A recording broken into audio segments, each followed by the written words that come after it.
നമസ്കാരം. Raf talk ഫുട്ബോളിലേക്ക് അവർക്കും സ്വാഗതം.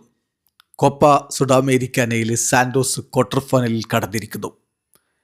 ഇക്കഡോറിയൻ ക്ലബായ മക്കാഡയെ അഗ്രിഗേറ്റ് 2-1 പരാജയപ്പെടുത്തിക്കൊണ്ടാണ് സാന്റോസ് മുന്നോട്ടേക്ക് കടന്നിരിക്കുന്നത്.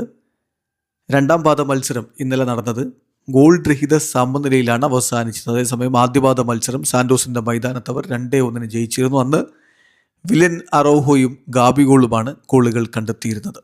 ഈ മത്സരത്തിൽ നെയ്മർ ജൂനിയറും ഗാബിഗോളും ഒക്കെ അടങ്ങുന്ന സൂപ്പർ താരങ്ങൾ കളിച്ചിരുന്നില്ല. പകരം സാന്റോസിൻ്റെ മുന്നേറ്റങ്ങൾ നയിച്ചുകൊണ്ട് തച്ചിയാനോയും കബയോറോയും റോണിയും ഒക്കെയാണ് ഇറങ്ങിയത്. സാന്റോസ് വല്ലാത്തൊരു ഡിലമ്മയിലാണ്.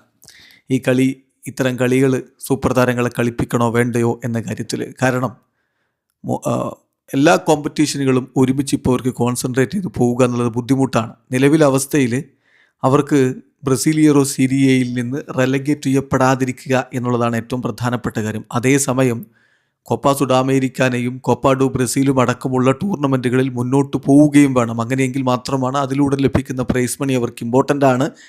2 മാസത്തെ ഇമേജ് റൈറ്റ്സ് താരങ്ങൾക്ക് കൊടുക്കാൻ പെൻഡിങ് ആണ്. അപ്പോൾ സാമ്പത്തികമായ പ്രതിസന്ധികളുണ്ട്. ഈ ടൂർണമെൻറ്റുകളിൽ മുന്നോട്ട് പോവുകയും വേണം. താരങ്ങളുടെ ഫാറ്റിഗും വർക്ക് ലോഡും മാനേജ് ചെയ്യുകയും വേണം. അതാണ് ഇപ്പോഴത്തെ അവസ്ഥ.